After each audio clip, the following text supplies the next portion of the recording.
rolling. Okay, everybody can see this? Make sure you can see it. Can't see it. Nope. And I'm good. Are you good, Pete? Yeah. Okay, ready? And this is IVF Chat, and this is take one marker. So exciting. Okay. So exciting. Okay. So should I just start?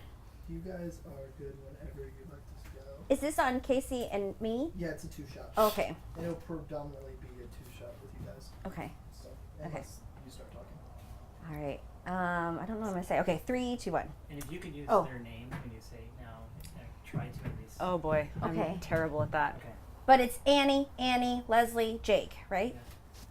Bam. You can just say Annie Quo, and she can just be Annie. Okay. Okay. Or Annie Quo, Annie Hand. I don't Yeah, care. that works. Okay. All right. All right. Are you timing us, Ryan? Yeah, I got Okay. you. All right. Okay.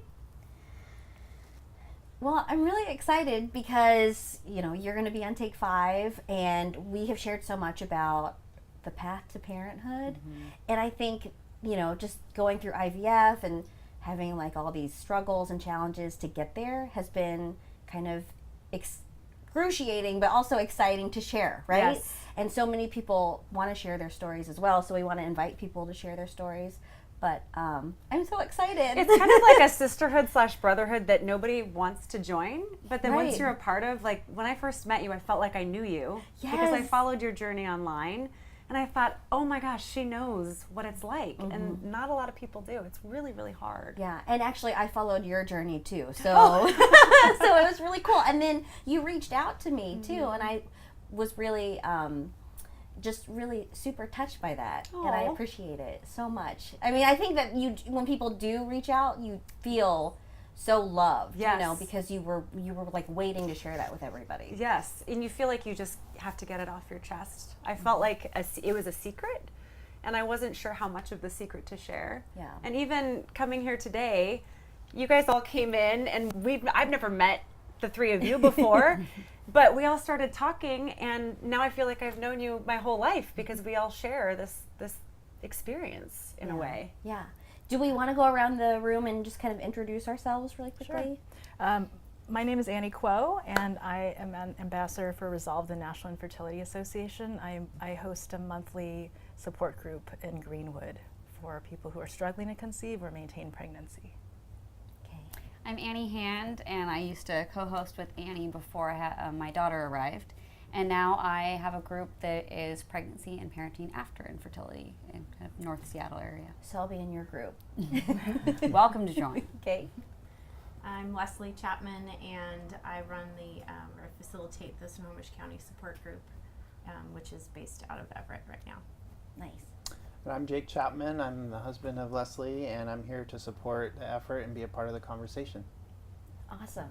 Yeah, thanks for having us today. Yeah. Thank you. And we promise we won't talk about your vagina, so we'll tell you about That's my brother's request. Except for that one mention. That's all we have. it. I'm sorry, I just had to get that in, just in case. I love that you started with that. That's perfect. Oh my gosh. So I'm just curious, how long did it take you to get to where you are? For us, it took 9 years. 9 years. I mean, granted, I feel like we weren't actively on that path, like sometimes you would take a break or when we're Right. getting ready to move. But ultimately, I remember when we got engaged and like a month before we got married, we stopped using, anything. And so I was like, it's going to happen this year. And we're like, we're not. Yes, we We'll were get a dog. 6 years and did the same thing. Like we were ready to, get a surprise pregnancy. The first month we tried, and oh darn, now we've got to hurry up and get ready. And then 6 years went by and we still didn't have a baby. Yeah. What about you guys? Well, my story is a little bit backwards in that my experience of fertility treatment came after I had a child, but I did have a primary infertility diagnosis, both male and female factor, before she was conceived. And we got that diagnosis over a year of trying after a miscarriage that happened at 12. Sorry, I'm thinking 12. It was actually 12/24, Christmas Eve, 2009, at 14 weeks. So just at that time when you think you're safe, I lost the pregnancy. Nothing happened for a while, and so went and got checked out. my daughter was conceived narrowly, spontaneously before beginning IVF, but because I knew we would have a narrow window to perhaps have another child, I pursued fertility preservation after she turned 2, which were unsuccessful attempts. So I have made peace with having an only child, but in the meantime have been able to relate to the community around infertility because I would have been so devastated to not have a community or people to provide mutual support. And so for that reason, I've learned a lot about empathy and being there for one another and not being alone but seeking resources and support. So I have the experience of pursuing fertility treatment 8 times, pursued 8 cycles because I'm very stubborn and didn't want to give up. But in the meantime, have found resolution as a family of 2. Well, I had some health issues, so I had to go straight to IVF. But it took us from starting fertility treatments 4.5 years before my daughter was born, and she's almost 15 months. But I had 7 losses before we moved on from IVF to surrogacy. And our daughter was born the first try with our carrier in Oregon. And we had a great experience. We're really lucky. And we have, 1 more embryo frozen. But yeah, I never took breaks. I remember the doctor saying, "Do you want to take a break?" I'm like, "What do you mean? What do we do next? What do we do?" I needed that, plan of what we do next. And I went through 2 retrievals, but lots of other procedures and surgeries, and so. No one really prepares you for the procedures that you have to do to get to the big procedure, right? Yes. I mean, The medications, Yeah. and the shots. I was counting once, and it was I think it was over 80 weeks of shots, and Oh my sometimes I was up to 4 a day. So oh, it's brutal. it's worth it though. Yeah. I got the little one now. So we met in 2009. We got married or 2007. And I knew right away that we were going to have some challenges. Jake was married previously, had a 4-year-old daughter. They had a difficult pregnancy, so they actually had a doctor recommend that they not have any more children. That may not be a good idea. So he had a vasectomy. So here I am, 27. I meet this really awesome guy, and I'm like, great, I can't have any children with you. So it was part of the conversation early on that something was going to happen. So after we got married, we did the surgery to have his vasectomy reversed, and tried and tried and tried, and just something didn't feel right. It just wasn't happening. So we went to see just a general practitioner who agreed that something should have happened by now. So they, do what most general practitioners do. They start with the non-invasive stuff. Here's some Clomid, or here's some, here's a thermometer. Take your temperature, and all the crazy stuff you read on the internet you should try before you, go to see a fertility doctor. So we did all of that stuff, and eventually went to see a fertility doctor and had everything tested over again. We actually went to 3 clinics, and we're continued to say everything looks great. Surgery was successful, everything should work, and so we're what you would consider unexplained infertility. Nobody could give us an answer, right? It's almost more frustrating. Right. Give me a cause so I can fix it. We're both kind of fixers, and we just couldn't fix it. So it was recommended after several IUIs and lots of other less invasive treatments that we try IVF. We're very blessed that it worked for us on our first try. So we have a 6-year-old little boy, and after he was born, about a 1.5 years into it, started trying to give him a sibling. You don't get cured from infertility. It still exists whether you have a baby or not. So for us, we decided to use one of the embryos from our first procedure to have another child, and luckily for us it worked. So I have a 2-year-old little boy, and thought that was the end of the road. And when he was about 8 months old, we both turned 38 and got a little surprise. So we have a 5-month-old little girl who was conceived completely naturally, and is kind of a miracle. So when our second son was about 4 months old, I started the support group in Snohomish County because I started going back to to the support group that I was in before when we tried to have our second child, and you just sometimes don't fit in the community anymore. I think it's kind of almost more isolating after you have a child, because you don't quite fit in with the group of, you know, TTC trying to conceive women that you were so close to before. But then you don't really fit with mothers who just, you know, spontaneously got pregnant either. So you have to kind of reach out to other parents who've gone through this, because nobody understands the highs and the lows and the emotions and the money and the just blind faith you have to have going into it, that, you know, this is going to work. So That's really fascinating. Kind of reminds me of something that Casey said too, just like after the baby comes, that you still kind of have, I don't know, like challenges, right? Yeah. And I feel like it's for me, not being able to get pregnant was the first time in my life that I failed at something. And I'm sure I failed at lots of stuff before. I was so perfect. But it was the first time I was failing at something that I was doing everything right for. Like, I was following the rules and I was reading everything and I was going to all the doctors. And then I really had to buckle down for 6 years, and I felt like I adopted this whole new identity, which was me feeling like a failure. Like the one thing that I'm supposed to be able to do just like everyone else, and I couldn't do it. And now that I have Scarlett, I still feel like that person. Really? Which is crazy. And now that she's almost a year, I'm finally starting to identify as a parent. But like you said, Leslie, it never goes away. Like I'm still infertile. And if we want to expand our family, it's not as easy as, like, now the question is always, when are you going to have a second? It's like, well, it's not that easy. We don't get to go have a bottle of wine and 9 months later have a kid. You know, it's tough. Well, I mean, what kept all of you, I'm curious for you too, Michelle, what kept everybody going? I mean, 9 years is a long time. Well, for us, it was like we have to, you know, like poop or get off the pot. Like I was, I just, you know, celebrated my 39th birthday. So it was like, you know, how many more years do I have? Like, we have to give this our 100%.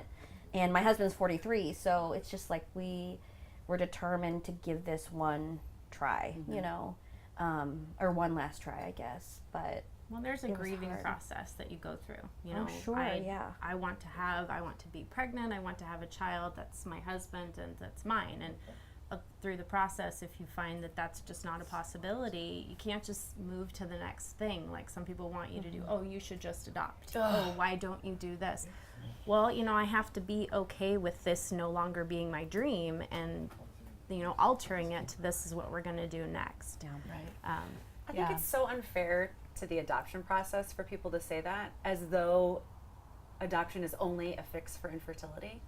It doesn't fix anything, and I know you know this better than anyone. It is its own amazing, difficult process.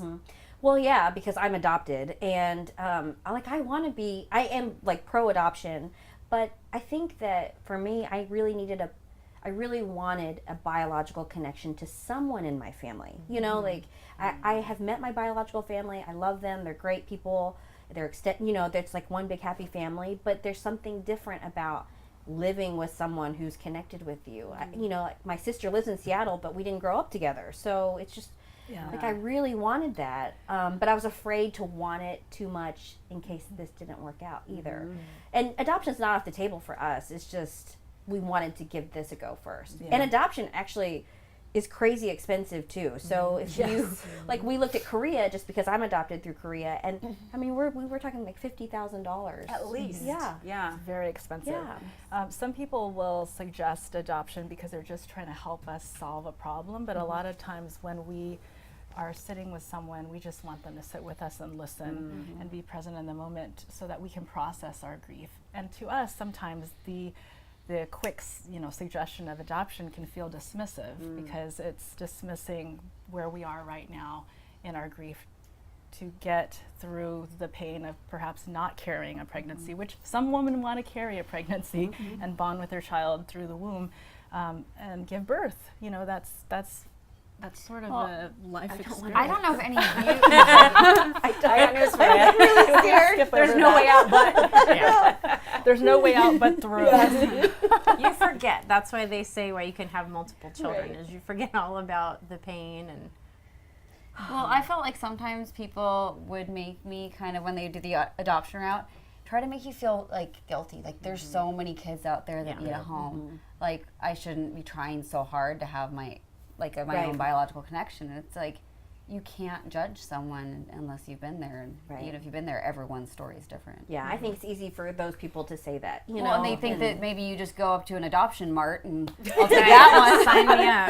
Yeah. You know, If it were that easy, I would have done it 6 years ago. You know, and Yeah, there's- bargain prices, it's not which like don't that, exist, but it sounds except in like they're like, foster but care. there's all those kids that are just waiting, but even in foster care, just getting all of the background checks, going through all that process to be able to be a foster parent, Right. It's still not and easy. that's still difficult too, because I worked with some foster care systems in other states, and sometimes that's difficult too, you know, because the biological parents will come back into the picture. So I just don't think people should judge on that stuff. You know, it's really Yeah, well, adoption personal. is a beautiful option for some, for some families, that process their infertility, even though adoption does not solve infertility. I have a friend I've advocated with in Washington, D.C. for family building legislation, and she is an adoptive parent. But every National Infertility Awareness Week, she reminds people that even though she adopted and found resolution to building her family that way, she's still infertile. Right. Right. And even, when you adopt, there's like a triangle of grief, because the birth parents, they lose something, the child loses something, and then the adoptive parents, they're usually grieving through something, so it's not easy too. And I have a lot of Korean adoptee friends who, there's a push now to like not be pro-adoption, so I mean, really? Just because it's like a lot of for instance, a lot of my Korean friends, they feel like they were stripped of their culture and and a lot of things, and so there is a movement now to say no to adoption as well. So it's just it's complicated. Everything is complicated, Yeah. But Jake, I was kind of wondering, and maybe you can chime in, how you dealt with grief and infertility. Just because I think about my husband too. Yes. Yeah, so for us, it was, as Leslie mentioned, it was really like we're kind of fixers, right? So I think from the male perspective, we try to overcompensate by trying to fix the situation and be there for support. A lot of times you don't know how to support.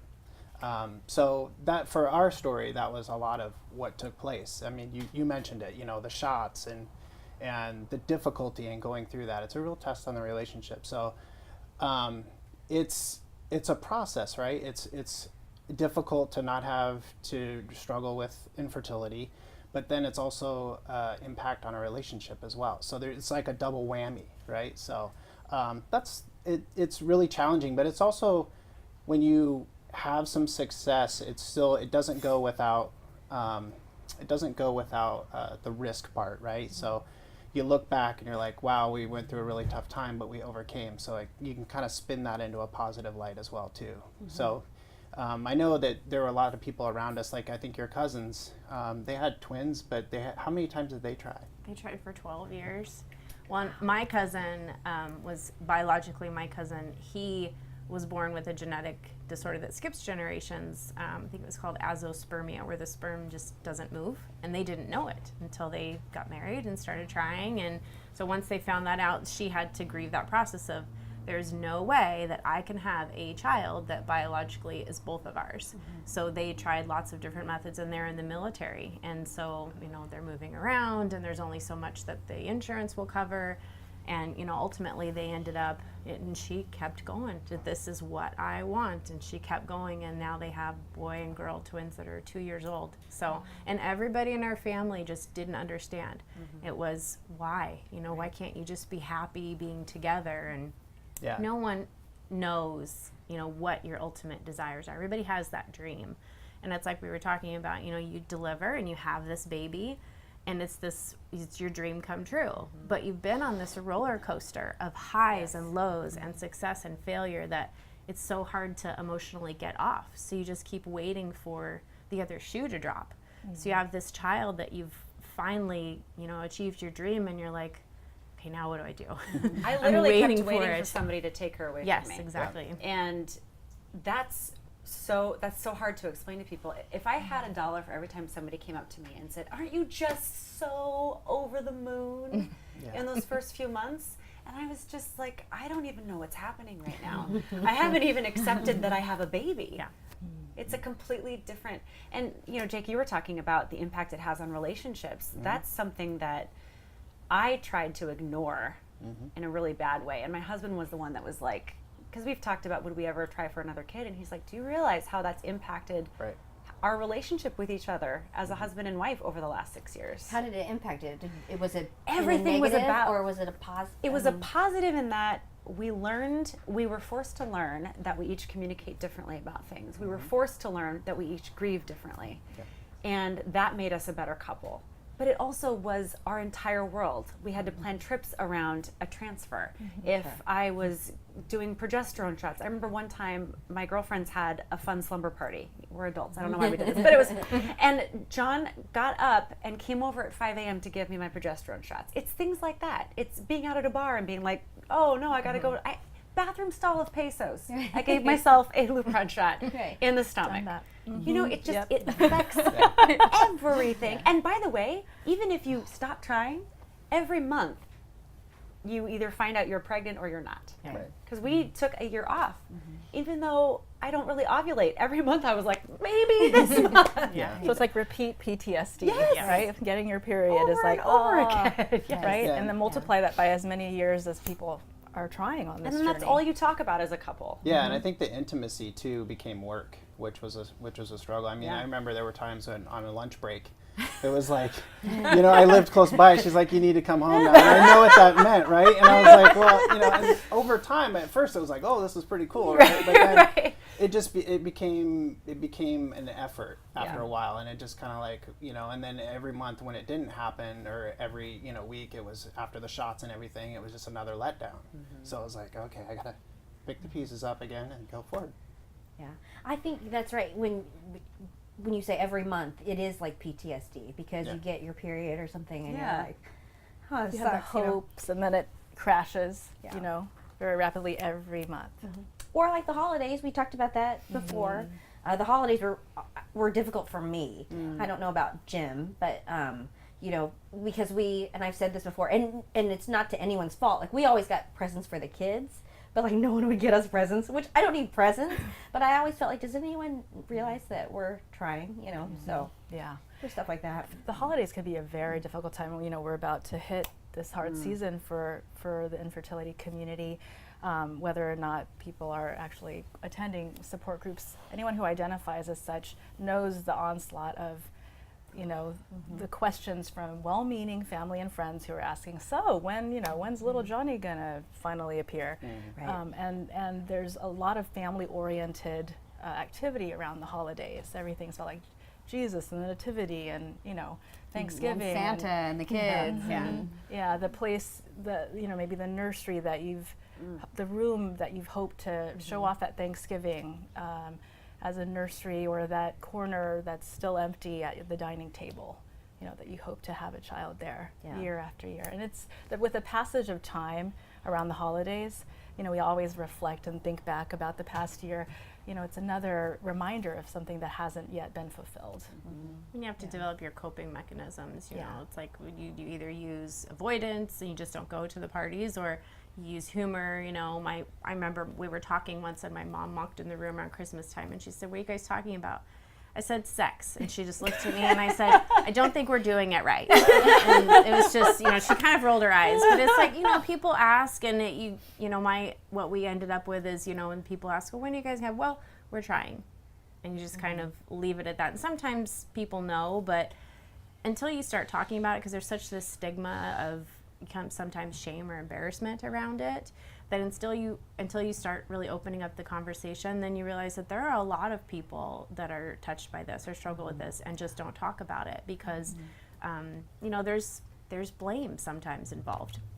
When you go to the doctor, sometimes you find out it's his fault, it's her fault. Sometimes you don't find out anybody's fault, which I think was almost nice, because then there was, you know, nothing to go after. But when you have that, then that gets into your relationship too. So, you know, We often talk about how when there is a factor identified, whether male or female or shared, that the couple should just approach it as a team, because this is an eventual goal for the whole family, and rather than shift or look for blame or responsibility, just say, this is our problem, this is our problem. Because I joke, because it's definitely me. But I knew before I met my that's husband. not why. No, but I'm saying I knew before we started dating, so I was able to be upfront. Hey, if we're talking about a future, and I do want kids, I know that it's going to be I have to do IVF, and so at least he wanted knowing what was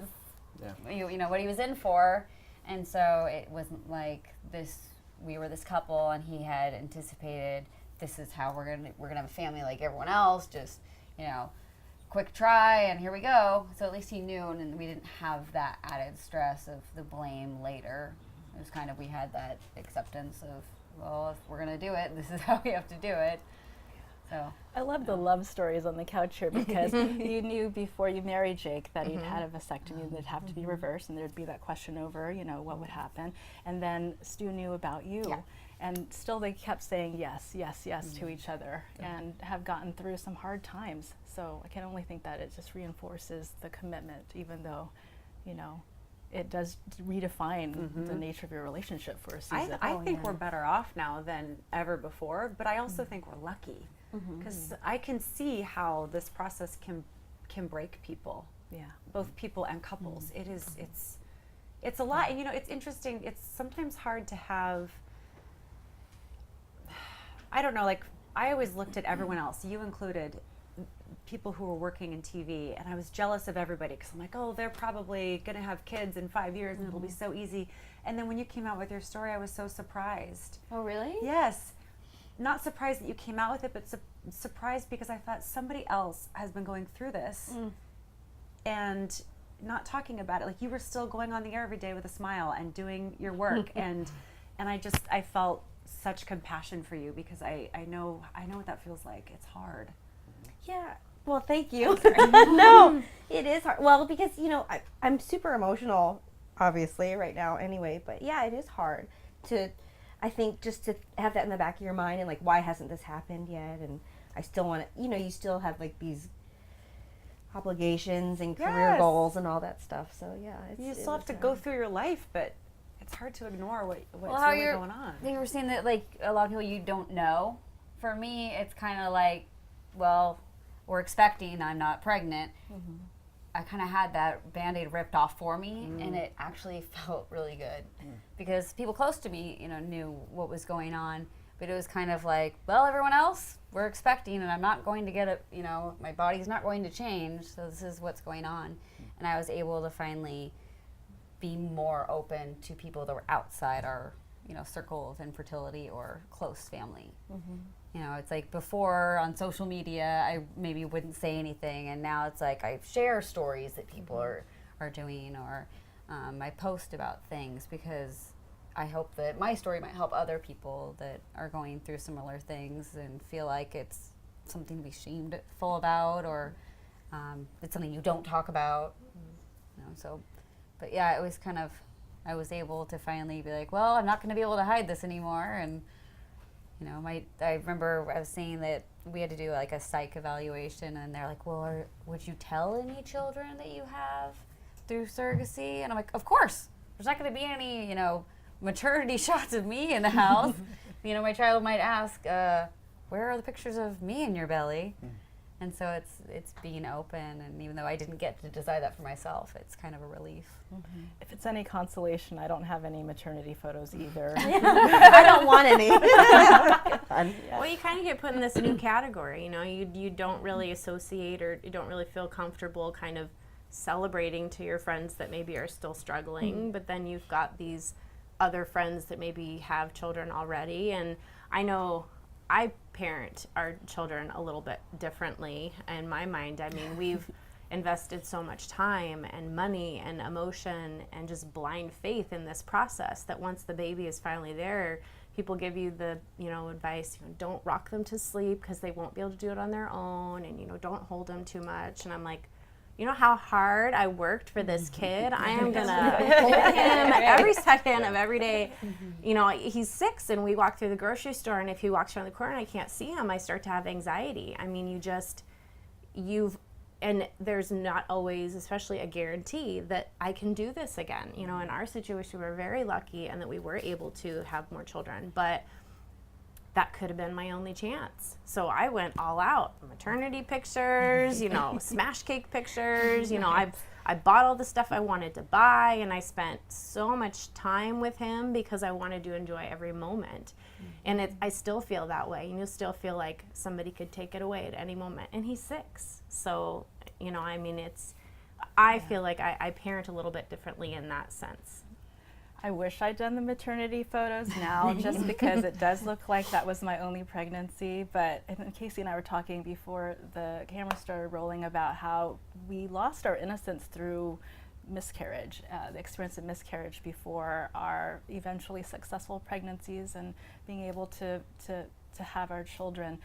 But if I could take it back, I would have been more present and would have let myself exhale a little bit more into my pregnancy. It was just that I did have a little bit of PTSD and wondering when that shoe was going to drop and expecting bad news. It was only until literally I was like, there's no denying, like this is happening, you know, that then I had to do some like very, very quick nesting in like the 11th hour that this baby is really coming. We're 9 months pregnant and they're like, okay, I think it's a time to set up the nursery. Yeah. I was the opposite. I was setting things up. I had nothing else to do. I wasn't going to doctor's appointments. And I remember, you know, my parents who've been so supportive, my mom was very, very cautious. She didn't buy anything for the baby until we had our 20 weeks and everything. The scans looked good, and then she sent me a box of girl clothes.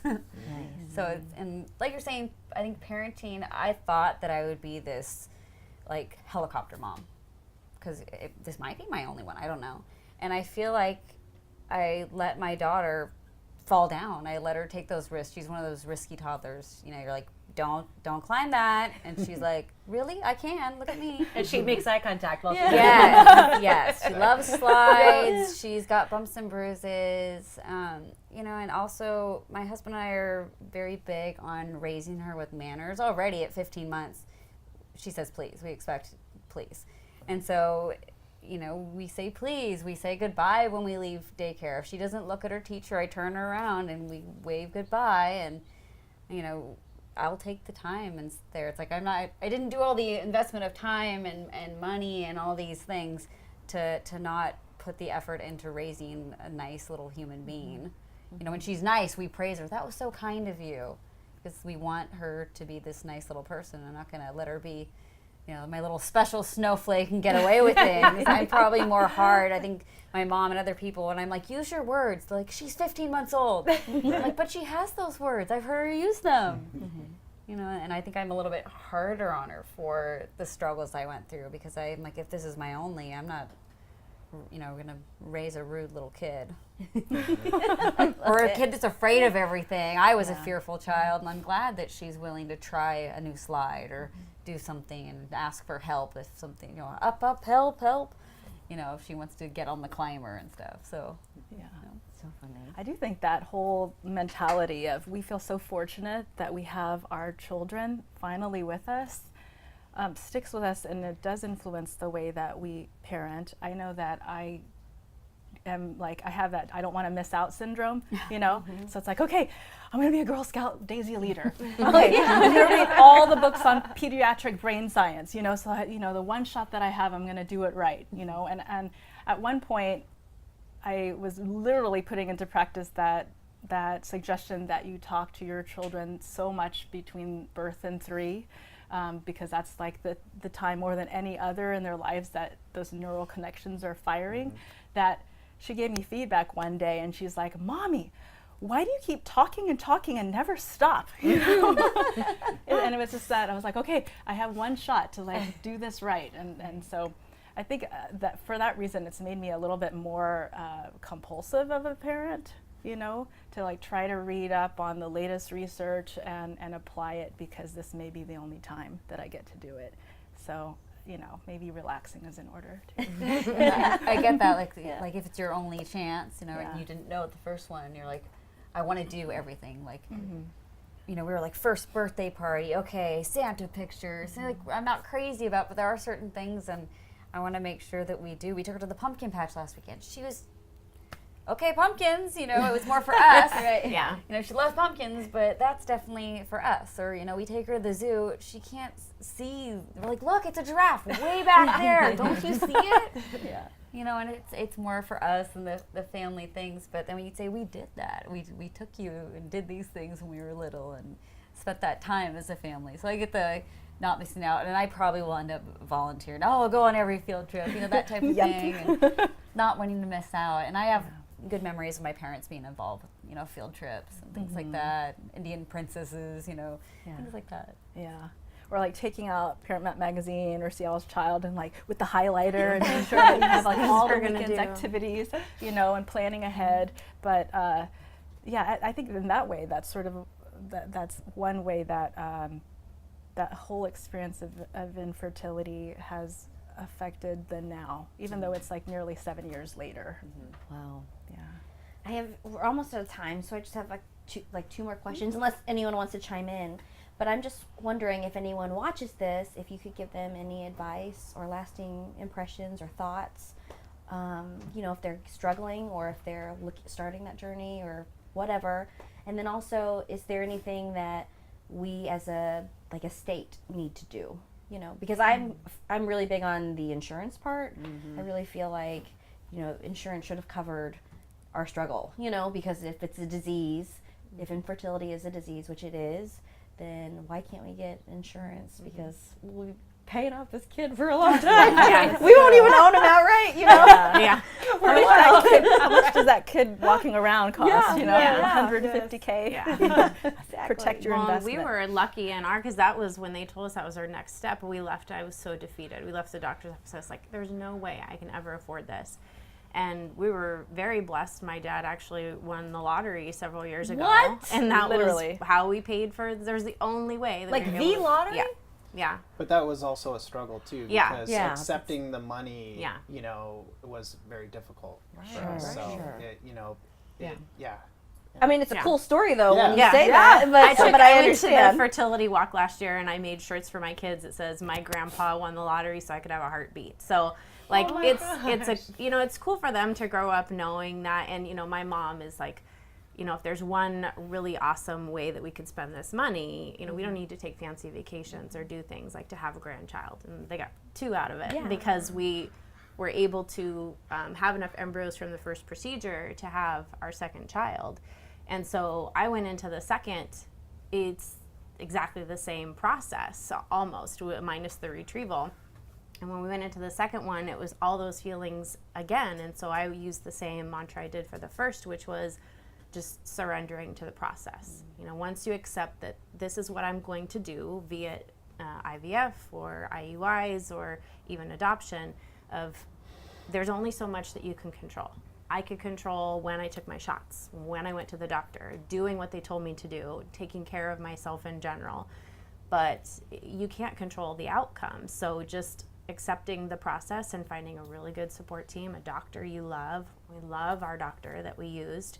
I did some yoga for fertility classes, which are wonderful for stress relief, and going to the support groups.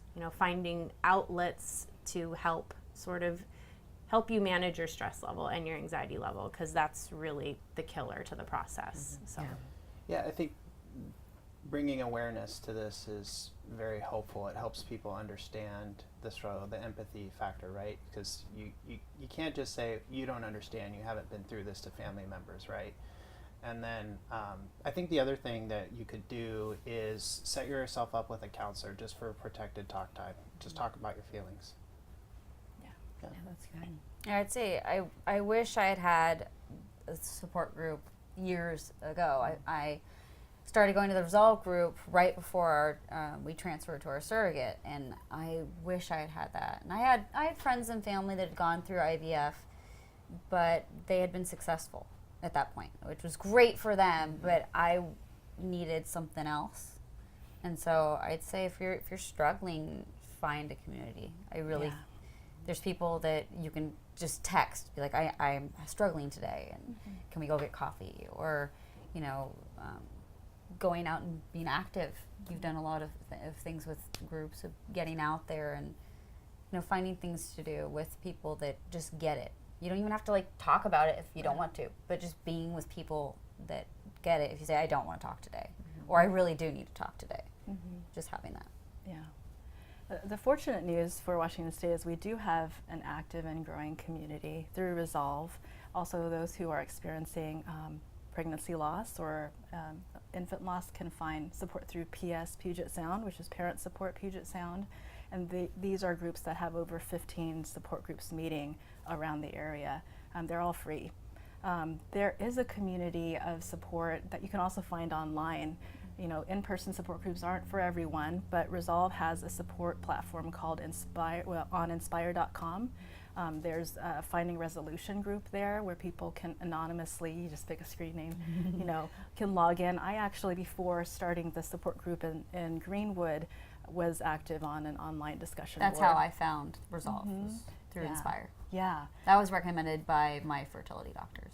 Great. Yeah, the doctors are starting to refer patients to either these support groups or to other counselors, which sometimes is a great supplement to a support group, whether online or in person, because then you can really have someone who's trained to help process your grief and maybe even help with couple issues.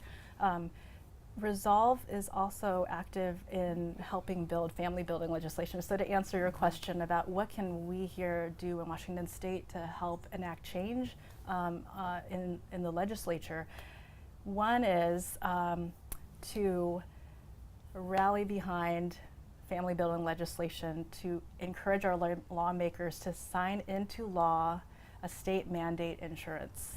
A state mandate for health insurance that covers infertility treatment. And this is a charge that's been done and is continuing both in Washington, D.C., and we're hoping to have people write letters to lawmakers in Olympia. But every May, close to the middle of the month, there is a letter that's posted on resolve.org that people can go and literally just sign. It takes 2 seconds, well, 2 minutes maybe, to sign. And we literally print those out and deliver them at our meetings to the lawmakers in D.C. Cory Booker and a senator in Connecticut are behind this legislation on the national level, and we hope to rally some lawmakers in Olympia to get Washington State up to par with 15 other states that have already passed the state mandate. So I encourage people to get connected to resolve.org, even if it's remotely, just by going online. And then, you know, checking out if you need some support, especially through this holiday season, coming to one of our support groups or finding inspire.com and connecting to people there who may perhaps have your similar diagnosis. There's a lot of support now growing within the community around the Footsteps for Fertility 5K that comes to town every April and gives out, you know, at least half a dozen grants for IVF. Yeah, that's so cool. And even covers medications.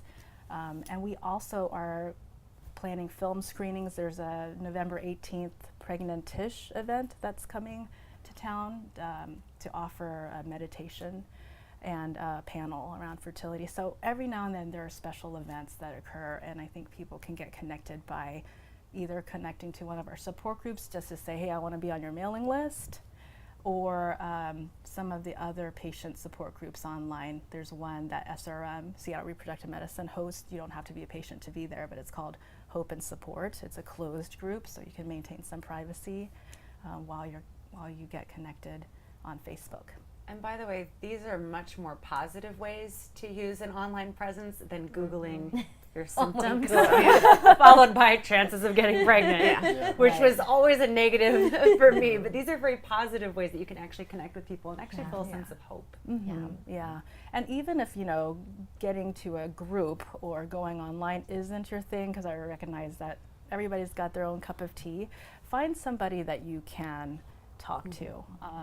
And it may take a few tries or, you know, a few different channels to find that person, but, you know, I've been surprised by the people that have supported me and also surprised the opposite way. Yes. You know, people who haven't been supportive that but you just keep trying. I remember after my miscarriage, some of the best support I ever got were from men.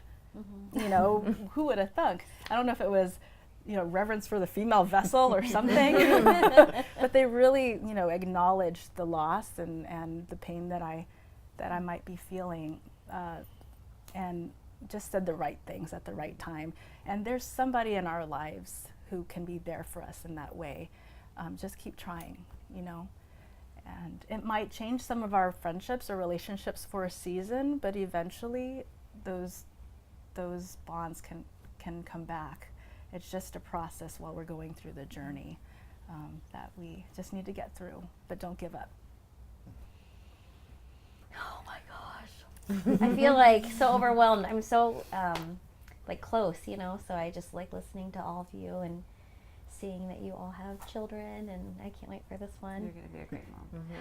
He's don't know a about very that. lucky baby. I'm gonna have so much fun with you guys. Gosh, I'm so scared, but thank you so much for the conversation and for coming over, and I really do think that this will help a lot of people, just because every time we do a story on infertility, people write us in and they say thank you for addressing this, and I do feel like we have to change how we talk, and also change how it's perceived in the community. And thank you for sharing everything and coming on board. So it's I'm so happy for you.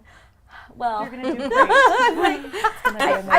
I'm like so overwhelmed, but Yes. but I'm excited. It's okay. Okay. I keep thinking like Michelle needs to have her own reality TV show for being a new parent. No. Like, wouldn't you guys watch We this? can just put some cameras up before we leave. Is that right?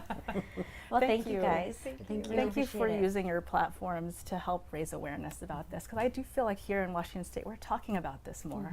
Yeah, Yeah. that itself shatters the stigma and any shame. Yeah. And more people, we're seeing those numbers. More and more people need to have the help. So. Okay. Thank you. Thank you. That's it. We're done. Okay.